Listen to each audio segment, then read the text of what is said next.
Around the world, people live different lives, doing different things that are unique and make us who we are, writing our own stories and learning new things along the way. We all learn different things. We all face different challenges and obstacles, but manage to get through them one way or another. We as humans go through our own journeys, and we learn as we build our own resilience. No matter how much we get beat down, what matters is how we get back up. And everyone loves a good story. Welcome to the Neil Coutts Show. Thanks very much for coming on to my show there today, Louise. Louise, you are an author, author of 2 books. As well as that, you're a full-time trader that's been trading for over, you can correct me if I'm wrong, 30 years. But not only that, you help people work with, you provide some sort of behavioural therapy in the industry of trading, basically, where you help people with their trading, dealing with the markets. Maybe you can give me a bit more about that. What do you reckon? Sure. It's great to be on your show, Neil. I've been so looking forward to this. I'll just correct you. It's 5 books. It's 5 books. Wow. I know. I do like to write. I'm apparently incredibly verbose. So, look, I've been trading since I was about 20 years old. So, my goodness me, that's back in the deep, dark ages. But look, what a journey it's been to be a full-time trader now, to watch my children grow up. My kids have never known 2 working parents outside the house.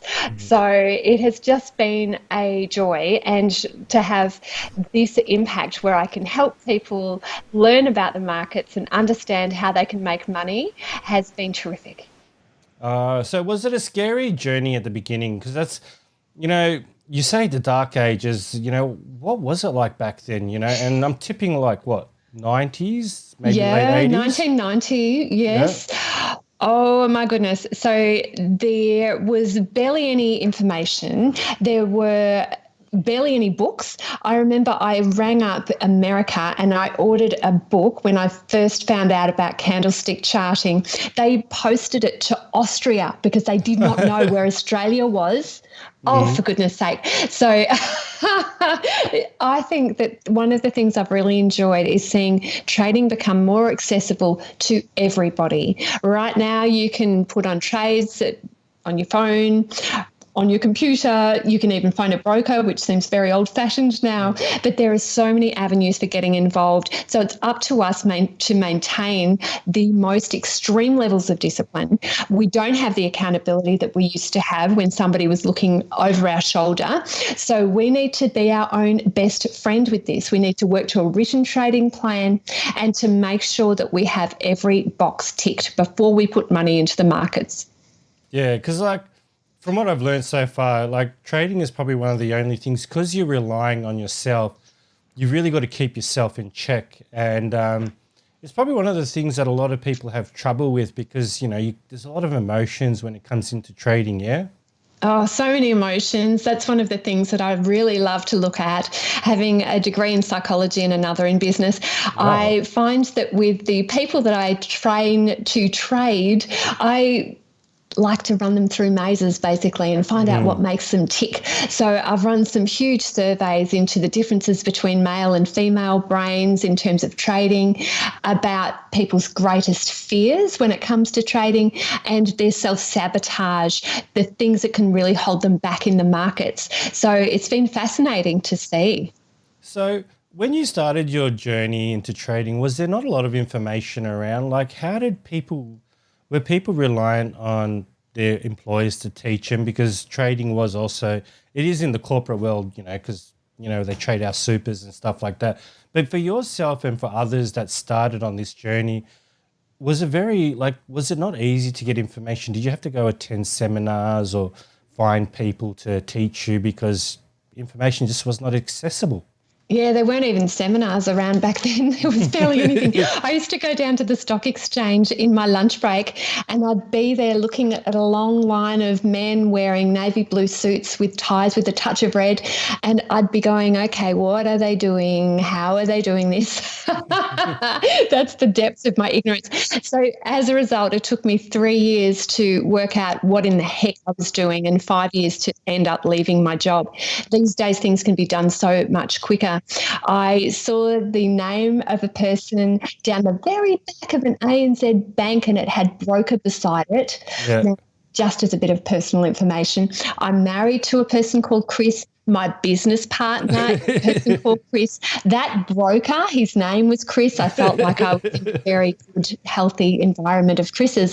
So I phoned up that Chris and I said, look, I know nothing about the markets. I really want to learn. I think it can be really good. Can you teach me? And he said, I know nothing about the markets either, but let's learn together with your money. I thought that was brilliant. So, yes, that's what we did.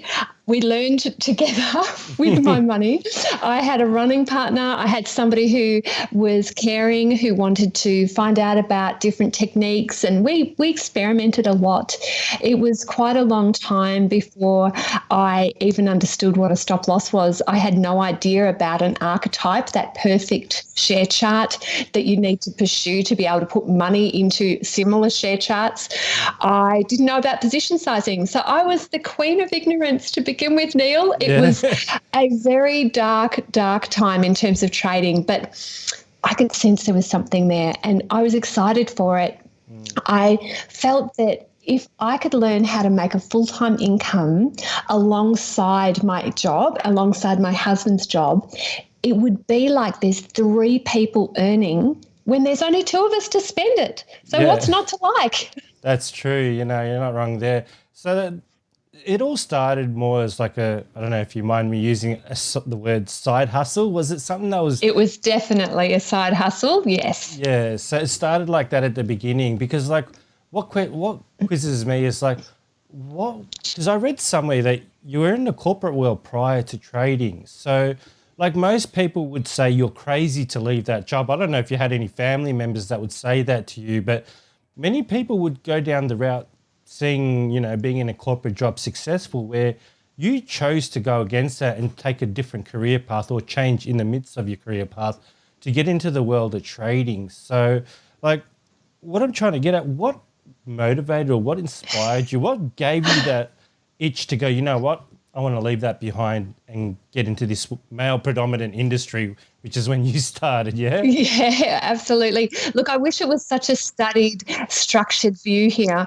Unfortunately, it wasn't even a choice. I ended up having to leave my job. I developed a health issue, which meant I couldn't move my hands and arms for about 3 years, but it's taken decades for me to actually get full use back. It was so unfortunate because I jumped up that corporate ladder. I was the youngest national manager who worked for Dun & Bradstreet around the world. Oh, yeah. I had a team that was not just in Australia, that was in the US and Canada as well. I had a massive ego, huge ego because of all of this and people saying, you know, the next best thing, you can be CEO, blah, blah, blah. So for me to have to leave that role because of a health issue, it squashed a very vital part of me. It took me years to recover from that ego blow and to really establish my own identity again, but this time as a trader and as somebody who could earn money out of thin air. I liked that statement, that money out of thin air. It's a beautiful way to go once you can work out where you stand in the world. So for me, trading is right up there with oxygen. It helped me recover. It meant I didn't have to go and take time off a job to do the physiotherapy that I needed to do. And it allowed me to make more money than I did in my previous career. So yay for that. That is a bonus. Yeah. Well, who doesn't like to make more money or more income, you know? That's it. Yeah. But did you get any, like, was it kickback from, or, you know, like, negative, you know, messages from family? Like, what was that like? Are you thinking it was all smooth sailing? Oh, well, it never is really. No. But like, you know, what I try to show is not everyone has a smooth journey. Do you know what I mean? And, Yeah. you know, when you talk to trading about it with people, they see it as gambling. They see it as a not real profession. You know, they don't have anything positive, but, you know, all I can say is how many of those people put some time into their education, you know what I mean? Look, even members of your own family are not going to understand. In my mind, I think of them like the civilians of the world. You know, the civilians can never really understand what it's like when you shut that trading door and it's you and the markets. You're relying on your wits, you're relying on your vision trading plan to create that money. They never understand what it's like to be on that cutting edge. I remember just after I left my job, my lovely late father, he leaned over to me over a Sunday meal and he said, look, love, I'm just so glad you've got your husband to be able to pay for your life because I know it hasn't been good with your health. It blew his head off once Chris, my husband, left his role. He's going, what? What's going on here? It's very confusing.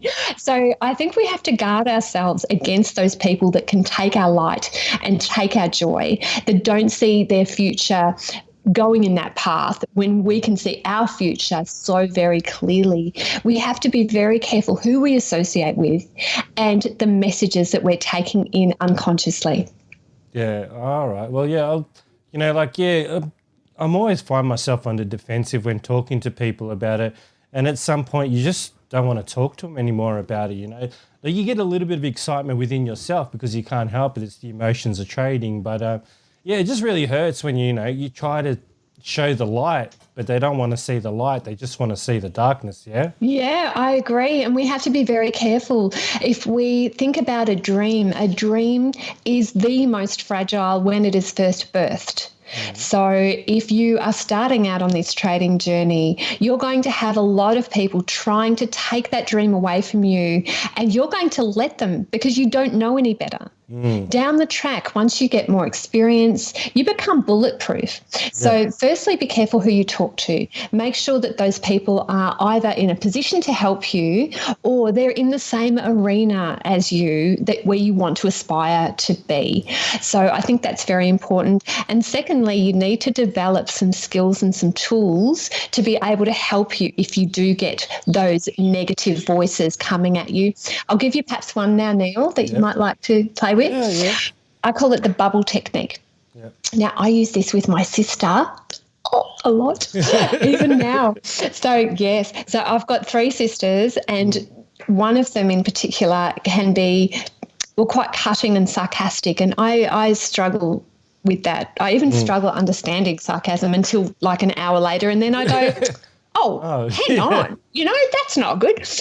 The technique I use with that sister is I imagine I'm in a bubble, right? Everything from that bubble dimension back towards me is within my control. Everything outside that bubble is not within my control, and I let her words hit that bubble and bounce right back to her. I will use like a mirror technique where if she says something really stupid, like, trading is gambling.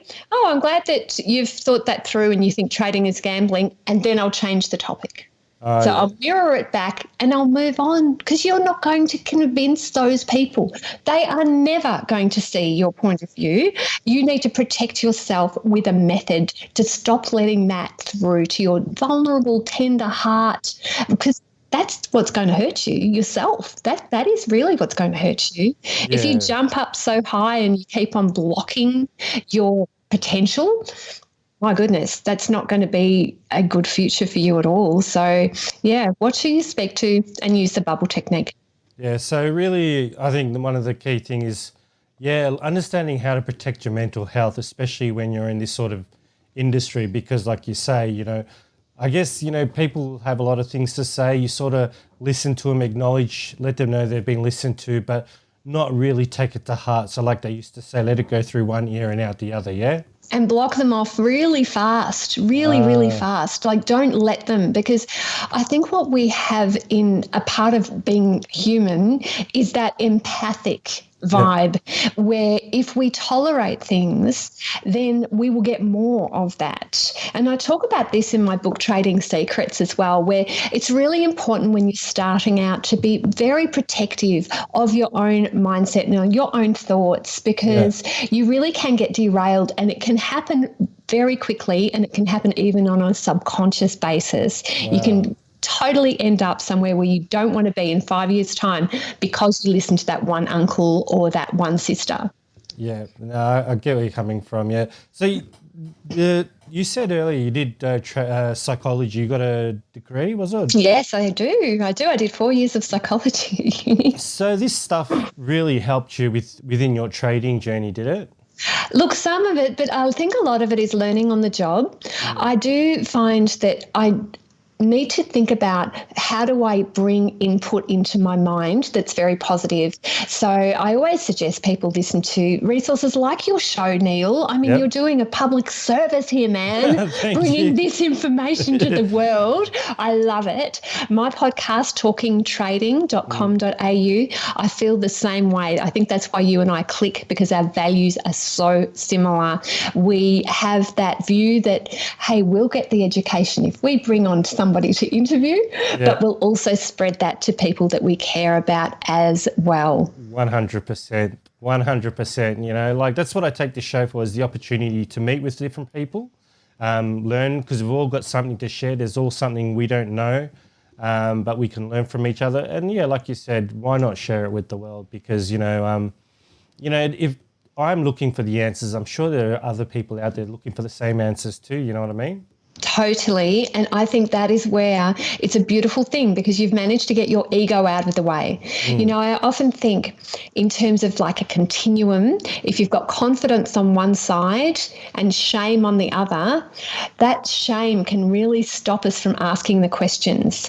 So we need to be very careful and guard against shame. We might feel shame that we don't know enough about money, about trading, that we don't have the right software, that we don't understand what an archetype is. It could be shame about any area, and shame tends to contract us, whereas confidence expands us. So we need to try and work out ways to get through to that confidence area on the continuum so that we can be expanded and that we can pursue the things that are really important to us. Yeah, it was funny. I was talking to a lady earlier today, and we were talking about operating on a higher frequency, and that when you operate on a higher frequency, being happier and stuff like that makes it easier to achieve things and do what you want to do. And I guess the negative stuff doesn't really affect you as much because you're operating on that higher frequency, that you don't allow that negative emotion or that negative feedback to come to you. Do you know what I mean? Yeah, absolutely. If you've got that goal in mind and you're running towards it with your arms flailing and your legs pumping and your hair being blown back, there's nobody that can stop you. I think that's one of the reasons why I always counsel my traders to develop a firm why. Why are you trading? What is it that you want out of the markets? Because if you've got that in your mind, all of those tiny little things, those potholes or those arrows, they're not going to stop you running towards that end goal. Yeah. And I was also taught by T. Harv Eker I don't know if you heard of the Millionaire Mind online, but yeah, you have to have a big goal to dream, to move towards, and not just a mediocre goal, because you want to be aiming high and great, yeah? Yeah, it's got to excite you, but you also need to break that goal down into tiny little building blocks. I think that sometimes I'll take weight loss as an example, and this is obviously a very studied area. There's been a lot of money going to the weight loss industry. They've found that if people say that goal out loud on Facebook, for example, I'm going to lose 30 kilos or whatever it is, they're the ones who are less likely to achieve it. Now, why would that be? The theory is that the endorphins you get from everybody saying, wow, you're amazing, Neil, you're going to look like Superman. Oh, you're going to be incredible, right? Not that you could lose 30 kilos anyway, just for the record. That endorphin rush that you get of public acceptance, that's enough for your psyche. So you actually don't need to lose the weight to feel that you've achieved. So be very careful about a big public proclamation of a big goal, because the odds are you're not going to be able to break it down into building blocks and then achieve the building blocks in the system to create that outcome. Well, yeah, that's it. No matter what you want to learn, you want to create stages in the journey for yourself to get there. Do you know what I mean? Like having such a big goal, it's very easy to be, how can I say, not wanting to do it, like demotivated. Because it feels overwhelming, and our brain is designed to shut down when we feel pain, and send us into a place where we feel safe or comfortable, or take us somewhere out of the game and put us somewhere where it's not productive but enjoyable, like watching TV type of stuff. Absolutely. What are your goals, Neil? I want to turn the table on you. My goals are, look, it's just financial freedom. Be able to provide for my family. Have the house that I dream of, be able to get the cars I want, and to navigate the world without having to deal with this inflation, to be honest. Yeah. Like it was just alarming to see, and you would know yourself, to watch the price of housing go up in the last 20 years versus the value of people's wages. It's just incredible. Like the wages have barely gone up 2x, but yeah, the housing property and all that has gone up, what, 8x, 10x, Yeah, even it's petrol. Exactly right.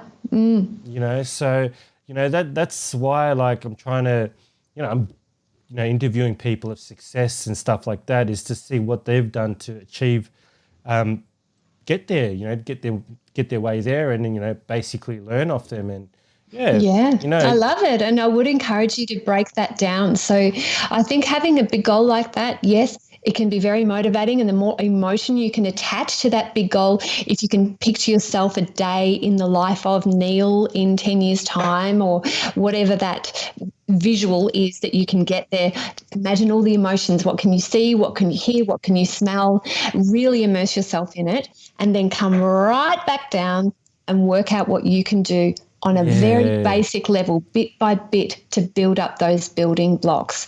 I think skill set building blocks are the absolute key, developing systems with whatever you want in life.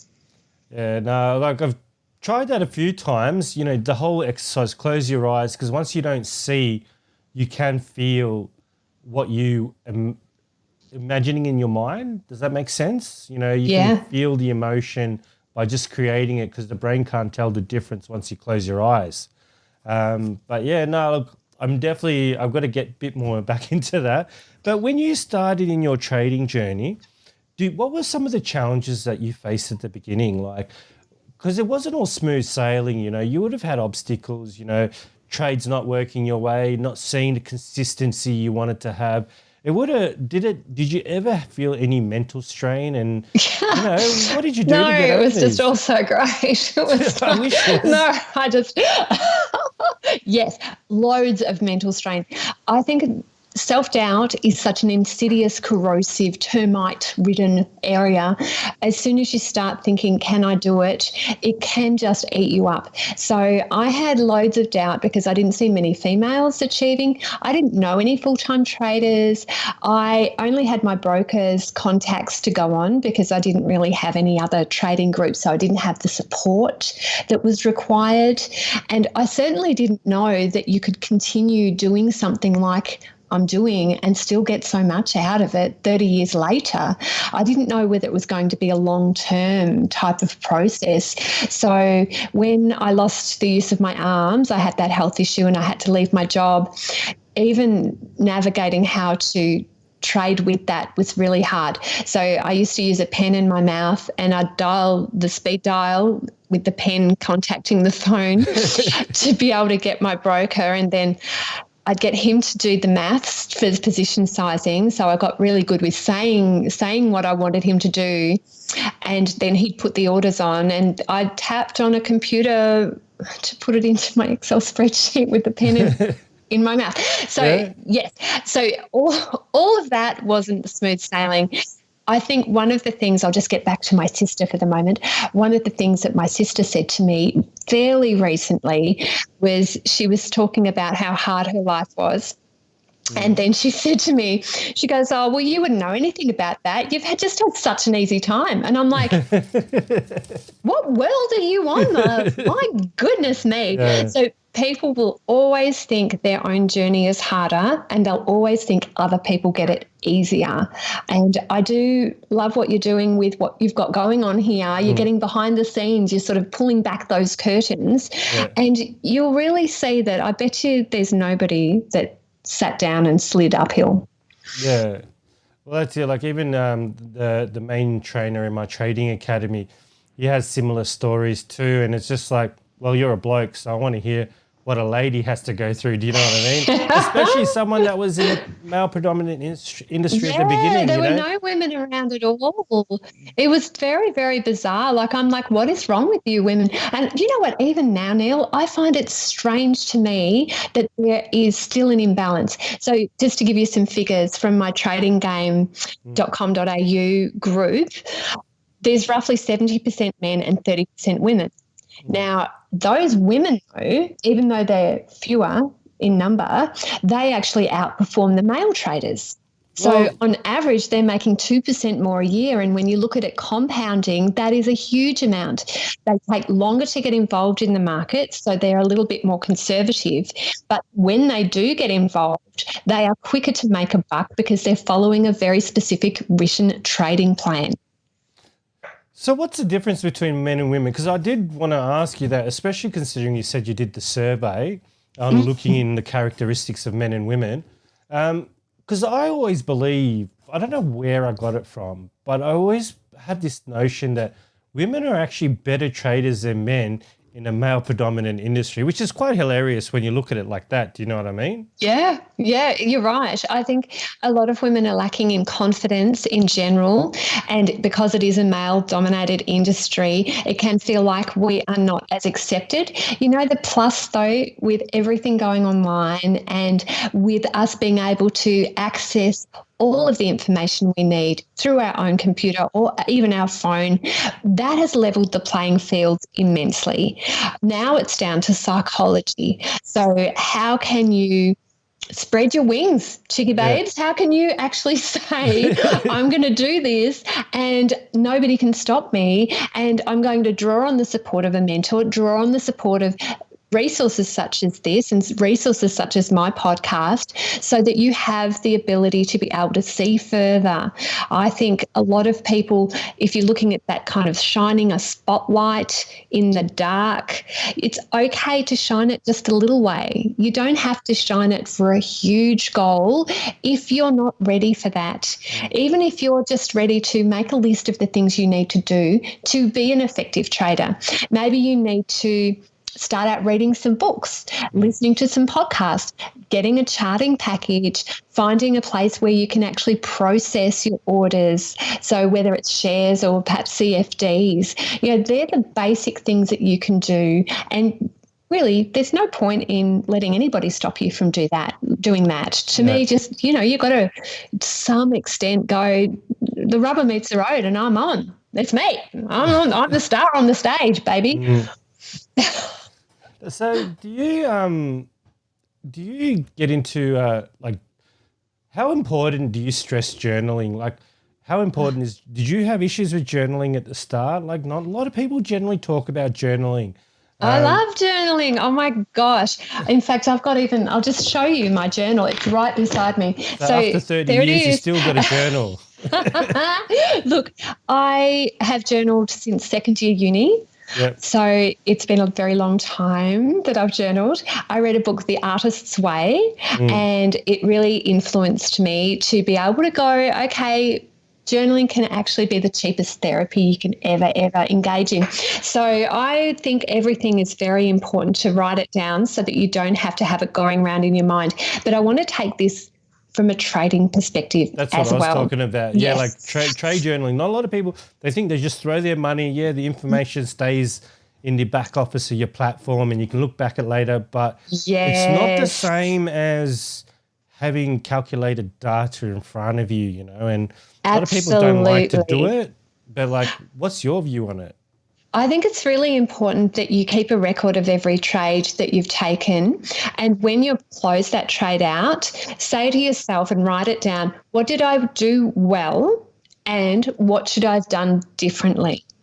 And then every 3 months, 6 months, 12 months, depending on when you calendarize it, if that's a word, what you do is you have a look at trends in your own behavior. So when I was writing my book, Trading Secrets, that's exactly what I did. I went back through 10 years worth of diaries and I looked to see what were the mistakes that I was making, what were the things that I was consistently getting wrong, where were the areas that I wish somebody had have told me more about. And I wrote a book because hopefully then I'm saving people from that decade of staggering around in the wilderness. So I think that is a real key that you've touched on, Neil. Thanks. It's just one of those things. The two things is for me journaling, because I've got ADHD, so I don't really like to journal, but I understand the importance of it because you've got to measure data. But the other thing as well is throughout your trading journey, before you found consistency, did you ever struggle with finding a strategy?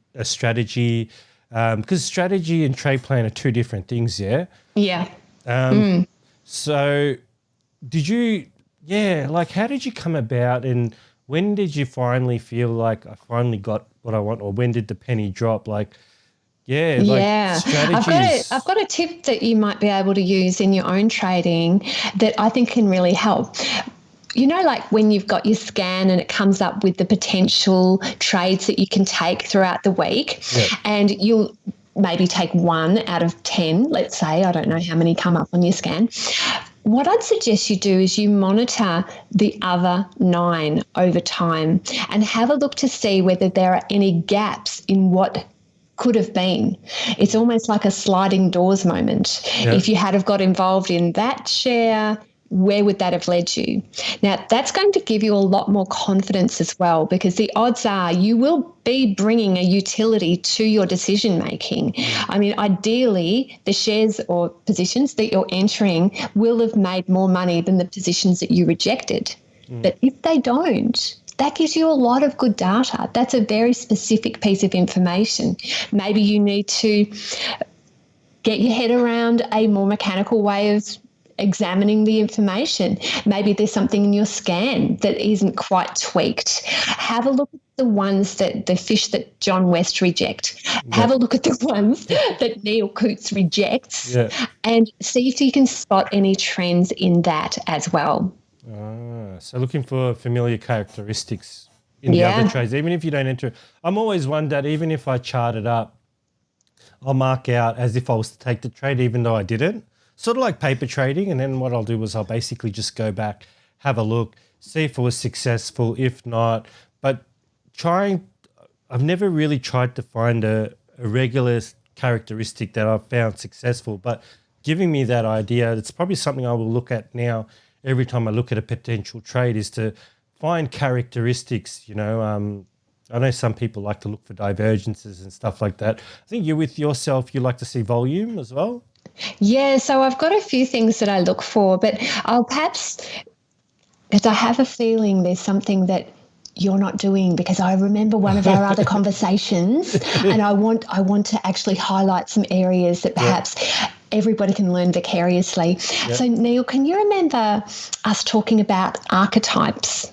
Yeah, a little bit, but I might need a bit of a refresher on that. We talk a little bit more about that, because I think this is the guiding light. What I've got is I've got an actual share chart that I've printed out.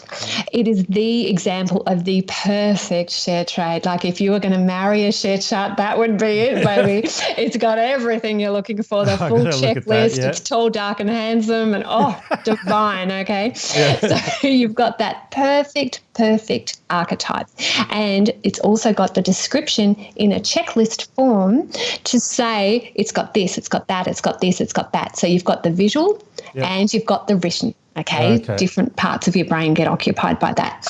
I've got that on my trading desk so that I can see it every day. I've got 3 different types of archetype, and they are right there, just right over the edge of the computer screen, right there for me to see. Now, when I'm looking through my scans and I'm saying, okay, what's my next opportunity? Where am I going to put my hard-earned money?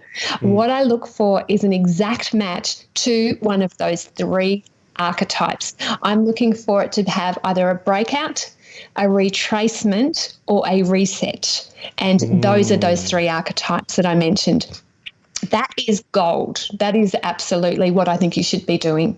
So that's like your strategy, but in a checklist format. So when you see something potential, you'll run through it, go, yes, it's got this one, it's got that, it's got that, it's got that. Okay, so I'm confident because it's ticked most of my boxes.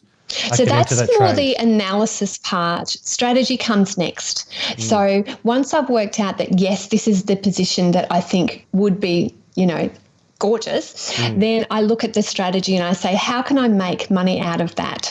What's my entry, exit, and position sizing? Is this the right market to make money in, or is there a sub-market out of this that I've detected? Like if oil's going up and up, we know that that's highly correlated with airlines going up and up and up as well, which is, interesting, isn't it? Kind of bizarre. I don't know how they connect, but that's it, but they do. And if you look at that correlation, it's an interesting one to track. So therefore, should I, for example, no financial advice, I have an AFSL, but this is general advice, I'm giving an example. If oil's going up, maybe I should look at what is Qantas doing, as a share chart. So that strategy part is a different aspect as well. And then, of course, overriding all of that is discipline. Then you actually have to do it. And I do have a tool that I'm perhaps could mention, Neil. Would you like to know a tool that would help? Go for it. I'd love to hear about it. That'd be great. So I've got a trading plan template which I give away to people. I actually give it away because it is so important that people get this part right. So that's on my website, tradinggame.com.au. Register your details. I'll send you my trading plan template, which is just damn well gold. And I'll also, especially for people getting started in the markets, you'll receive my 5-part e-course called Trading Made Simple. Oh, cool. Yeah. Well, look, I will definitely, it's tradinggame.com.au, so I will definitely chuck that in the description below, just so everyone else can get access to it. So is stocks and shares the only markets you trade, or do you trade any other markets? No, I'll definitely trade other markets. I prefer the Australian market because it's on my same time frame and I enjoy sleeping. I'll trade the US market as well. I'm known for option trading. I'm not trading the Australian option market as actively as I used to. There are fewer opportunities and the volume's dried up a lot. I'll trade options over indices. I'll do index trading and some commodities, but if there's a way to make money out of it, that's where you've got to rely on your strategy. So first of all, detect it and then work out what your strategy is after that. Because I've always heard the best time frame is in the US market, but unfortunately here in Australia, we're all asleep. Like they open at midnight our time in Melbourne. Yeah, it's a killer. I can't trade that. I need to set auto stops and contingent orders so that I can enter and exit. I find that from a medium-term perspective, that works. From a shorter-term perspective, that's where I personally struggle with that. I very much value sleep. I think a lot of us do. Then you just got some crazy people that just, hammer and tongs all the way. But how many times a week do you generally chart? Because you're trading on what, the weeklies and monthlies, aren't you? It depends on which area, but if I look at the majority of my trading, it's on weekly charts. And so I'm looking at the analysis on a weekend so that the markets are shut. I find my IQ is so much higher if the markets are shut. Oh, Go really? figure. When the markets are open, you're a nutcase.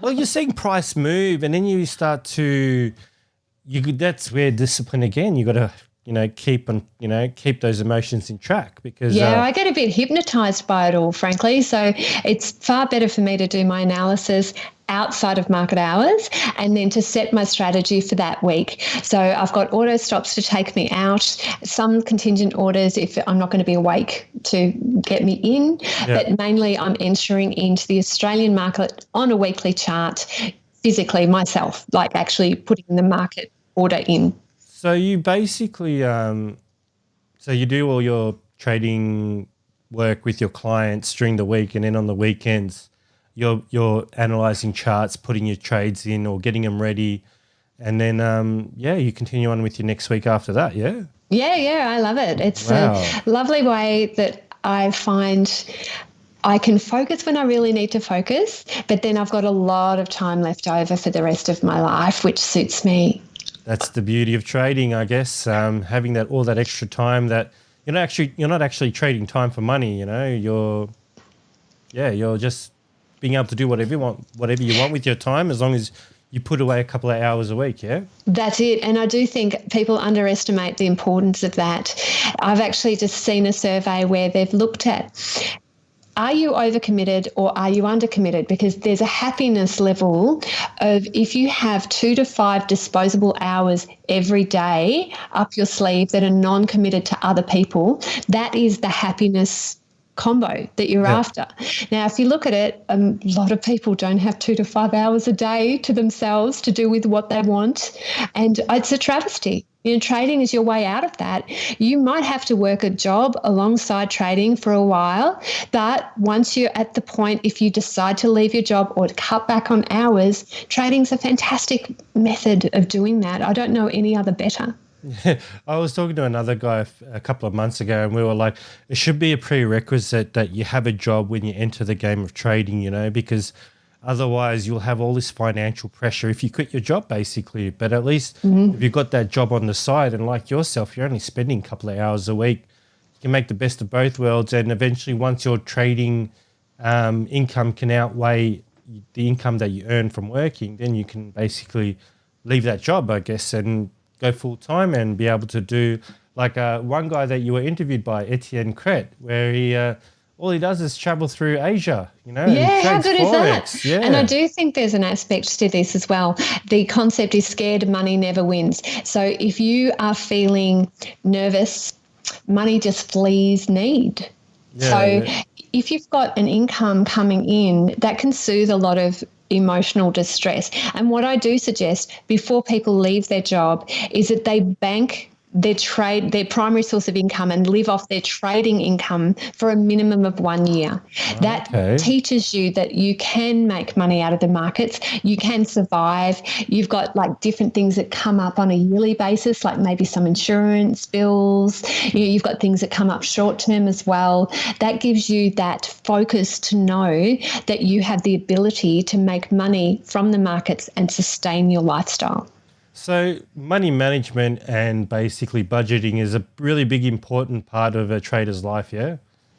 I think once you've got a system, though, it's set and forget. So it's exceptionally important, yes, but it can take up a very short period of time. For me, I'm just looking through every 3 months. I look to see my trading review time, where I'm looking at what trades did I take that were non-archetypal. I do an equity curve on those. What trades that were archetypal, and I do an equity curve on those. And what that allows me to do is to actually quantify and put a physical number against what happens when I don't follow my archetype in dollar terms. So it's not that important, but you just, obviously, like everyone, you still got to manage your figures, but it's a bit more important at the start to have that budgeting, because like we were saying, financial stress and pressure, and you don't want that when you're trading, yeah? And there's 3 aspects to trading effectively. So you've got your system, which includes your entry, your exit, your position sizing, and then over the top of that, you've got psychology. So learning about psychology, learning how you react to stress, doing everything that you can to be that stable, non-emotional person while you're trading. And then the other part is maintenance. So working out when you are gathering those data points because you've got trades being closed out, how do you maximize that?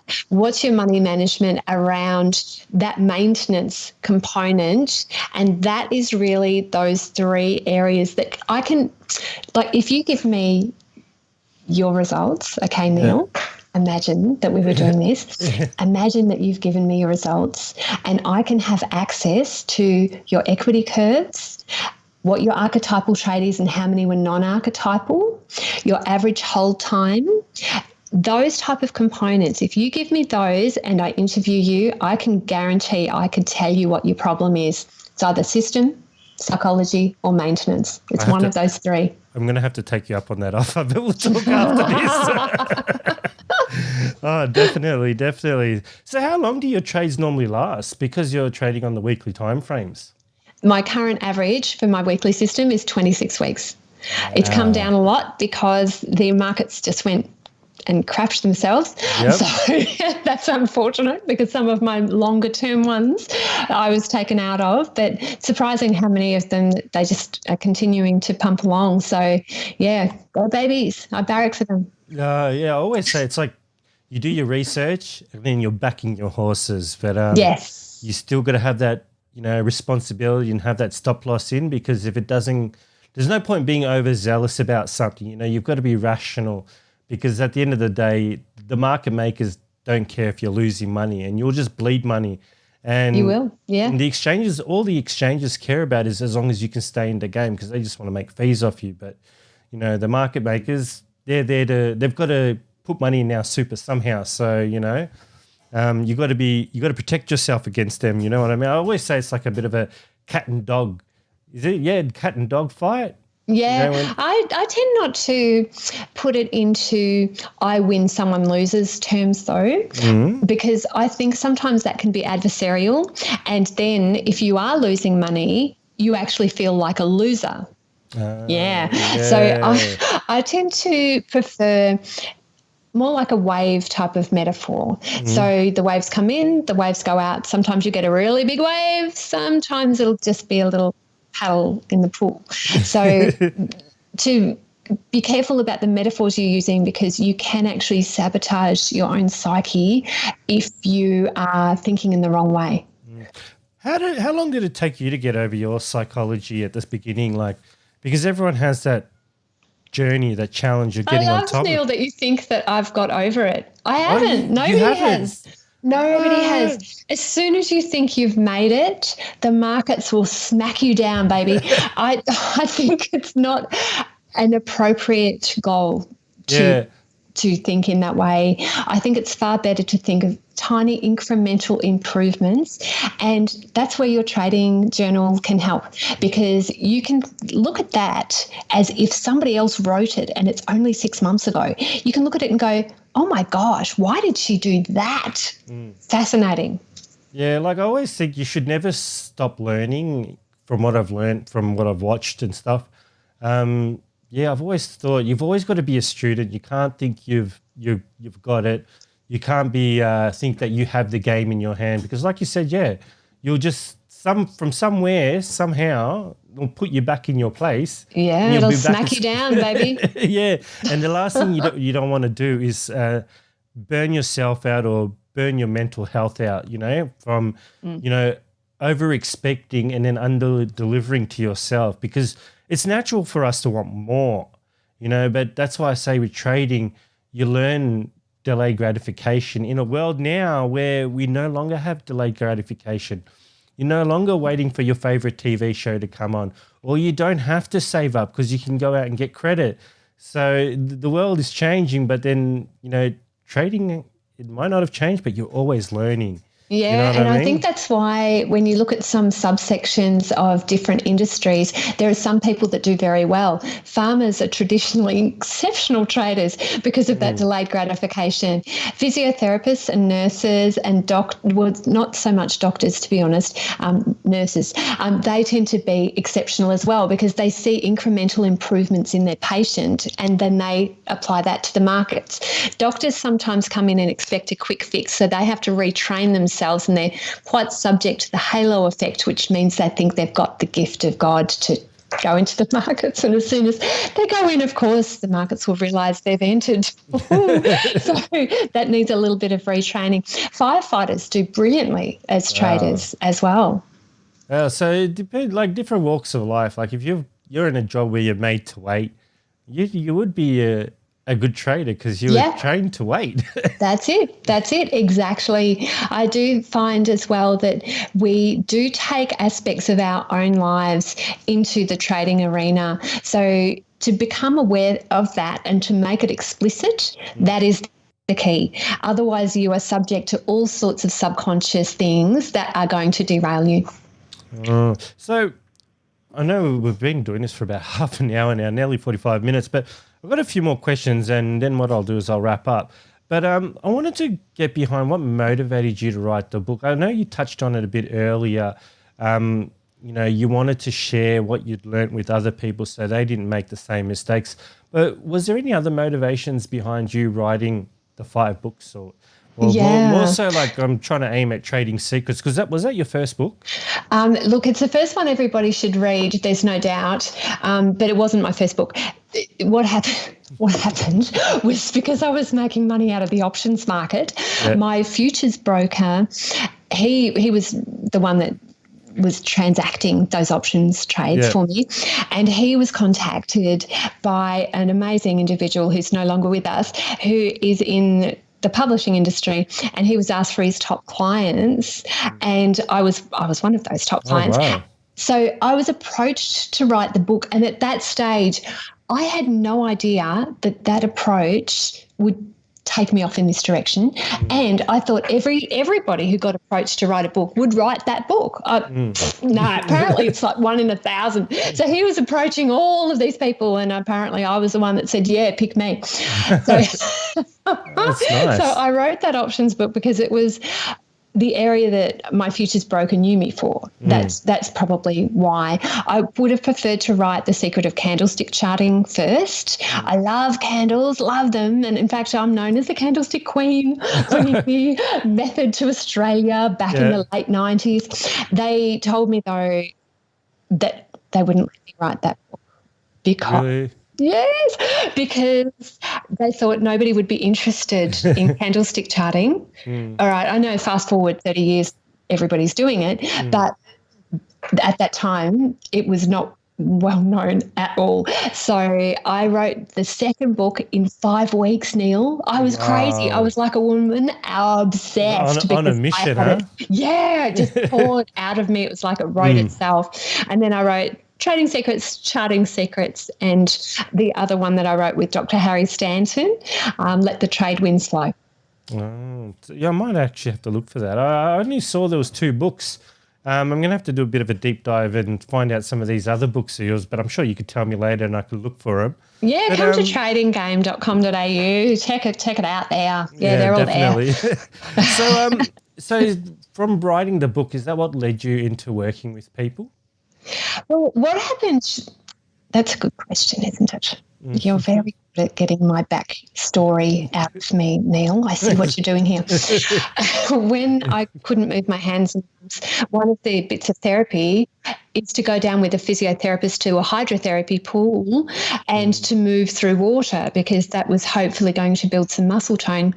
So while I was doing that 3 times a week, there were a group of people who were in a far worse position than me. There were amputees, and there was a guy that had a thalidomide issue and was born without limbs, and people with visual impairments. And, oh, my gosh, it was just totally took my breath away to see what these people were coping with. And they actually were the first ones that said, show me how to trade, show me what you're doing, because you're not feeling pressure to go back to work.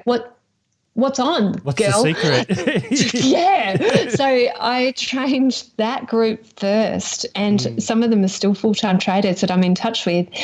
And I think for me to know that I can have an impact on others, that's far broader than the markets can ever provide for me emotionally.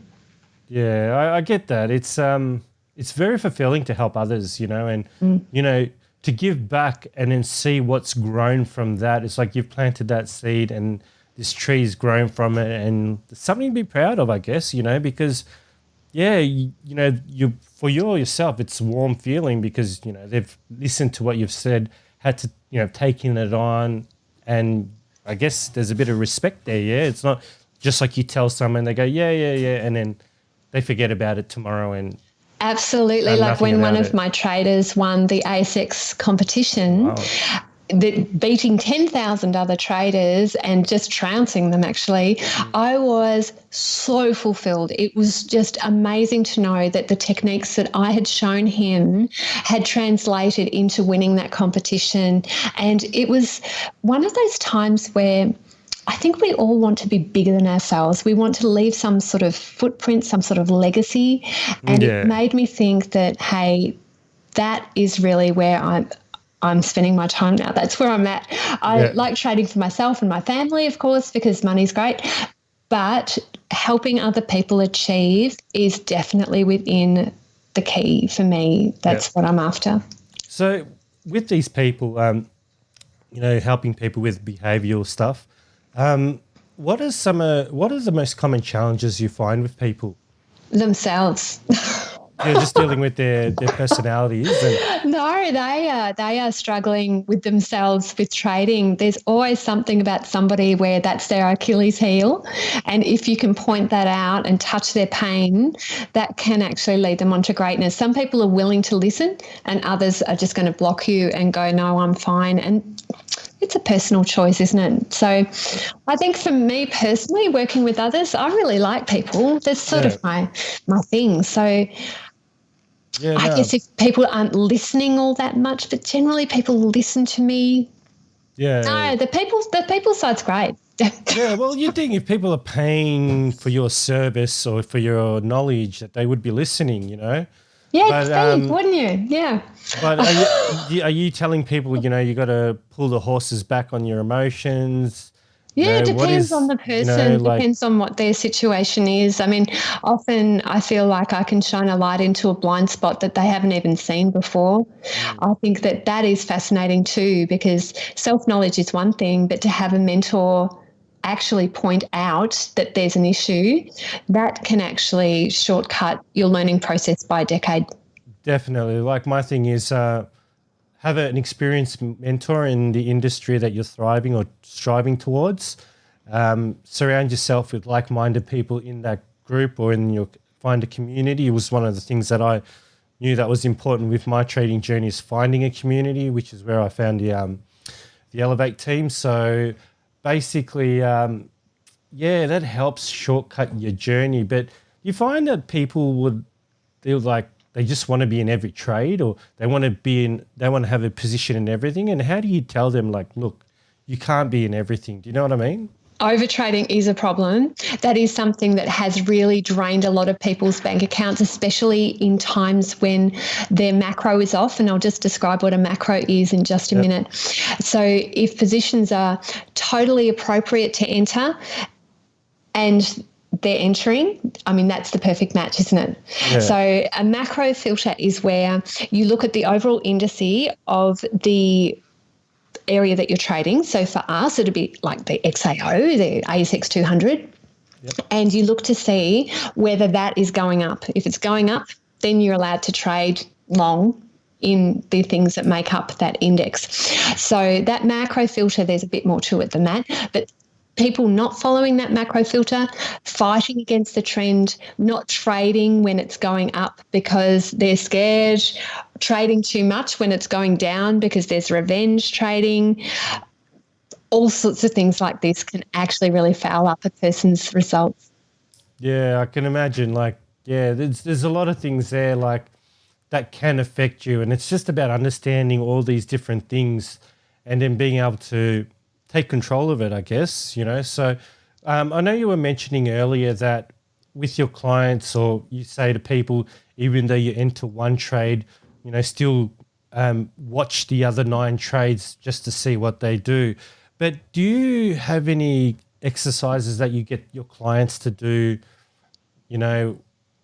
obviously in regards to trading, to help improve psychology or, behavioral or decision-making process in trading? Yeah, I do. Actually, I'm just going to reach up onto the bookshelf because I've got a visual aid here. Okay. All right. Now, I've got 2 here for us. It's like show and tell for you, Neil. Have a think about, this is a little rhinoceros for those of you listening and not watching. All right, it's beautiful. It's made of sandstone. It's made by a gentleman called Sergio. Okay, I met him. And I often think of the rhino. The rhino charges through obstacles. It's got a very big horn, but it doesn't use it until it has to, because it's very biologically taxing to use that horn. And it's a stocky little bloke. He doesn't really care about anything, mud getting flung at him, He will charge through. So I like to look at my little baby rhino and hold him before I trade, so I can feel how cool he is. I imagine that I can be like that rhino and I can charge forward, and that can really help. And then when I'm in the trade, here's Stockbot. This is my little robot toy. Yeah. So he's beautiful. He's got a very little worried expression on his face, for those of you that can see the video. He does have like a little bit of a flat mouth. It's not like he's smiling. It's not like he's, upset, but he's just medium level. He's just medium level. So I try to approach my trading as if I was a little robot. So everything is very impartial. I'm not having massive emotions. I'm very binary, either in or out. Is it this or is it that? I'm following my trading plan to the letter, like a good little computer machine, and I'm very mechanical with my focus. So I do suggest people get some sort of, look, somebody said it was a spirit animal. It's not a spirit animal, being a rhino, but it is something that I can harness those better qualities from an archetypal process. So basically you've got like little anchors, little objects, and you've defined to yourself what they represent, and you embrace those. So you have them close by. So every time you're entering a trade, you don't forget what you expect of yourself, because you already know, you've set your expectations through that toy. Yeah. That's it. And I know some people are probably scoffing at it going, oh my God, that just seems so ridiculous. But for me to be able to just hold this for a 5-second interval before I trade keeps me on the straight and narrow. And it reminds me of who I want to be and what I want to be like and what are the attributes I'm looking to embody. It's surprising how often that has helped me from going off the rails and being an emotional little sookie baby. So that's like I should have a photo of my daughter or something, just something. But when I put that there, I've got to tell myself, either my whys, you can give yourself your whys, or, I'm doing this so I can achieve this, but I need to do these sort A, B, C, and D. And those quick reminders can really help keep you in that one line, keeping that whole concept of what you're trying to be and what you're aiming to achieve at your fingertips. Those visual reminders are part of your success environment. I think we underestimate the importance of a success environment for our outcomes. So having the things that you want to have at your fingertips available so that they're there for you. Okay, yeah. Sorry about that. Oh, that's okay. You've got a drink, man. Just with beginner traders, just before we wrap it up, what are some tips that you would give to people out there that were looking, not sure, or already in it but don't know if it's the right thing for them? What would you say to them? Be careful who you talk about to your dreams with sharing your information. break things down to the basic building blocks, the smallest possible building block. So how are you going to get the information you need? You're going to need to find some books. You're going to need to find a mentor, listen to good input like this show and my podcast, talkingtrading.com.au, and finding a support network to be able to help you so that in tough times you've got somebody who's in your corner. So breaking it down so that it's not so daunting, I think, is very important. Yeah, no, definitely. Like I said, yeah, 3 things: mentor, community, and just enjoy the journey. Yeah, it's good fun. I mean, you're in the hunt. Yeah, but not only that, if you consistently try to push yourself, you're just going to end up burning yourself out. You will. And, with all the negativity around you, you'll probably give yourself a lot of self-doubt, which will just take you out of the game, I guess. So the $1 million question I always ask everyone is, if you could go back to yourself at the beginning in early 1990 and tell yourself one thing, what would you tell yourself? Because, you've gone through 30 years now, you've learned all these things, but there's always that one thing that you say, if I wish I had known that at the beginning, I would have been a hell of a lot better trader. What is your one? Yeah, you're going to make it, girl. I just think the self-doubt, especially early on, just really threatened me at every step of the way. So if I could have known back then what I know now, I just wouldn't have been so hesitant. I wouldn't have been so concerned. Am I going to be able to support my family? Am I going to be able to make an impact in the world? Am I going to feel fulfilled? All of those awful nagging doubts, I think, were probably weighing on me heavily in the first 10 years or so. So you're just saying that basically just stick at it, maintain passionate to the cause, because you will eventually get there, but it is a grind. And for you too, Neil. I mean, what you're doing is fantastic. I'm loving watching your journey. I really appreciate that we've been able to bond so much. It's been great on the conversations that we've had. You just make me laugh. I just think what you are doing is a heart calling, and I do commend you. I do hope that everybody will come and visit me on tradinggame.com.au, pick up the free resources that I have available for you there, and that you'll continue listening to Neil's brilliant show. Well, yeah, definitely. Look, to everyone out there, if you enjoy my content, be sure to smash the subscribe button. You've got a YouTube channel. Do you have a YouTube channel? I do. youtube.com/tradinggame. Subscribe there as well. And if you enjoyed today's video, smash the like button. Help us out with the YouTube algorithm. I will actually put all your links in the description, obviously.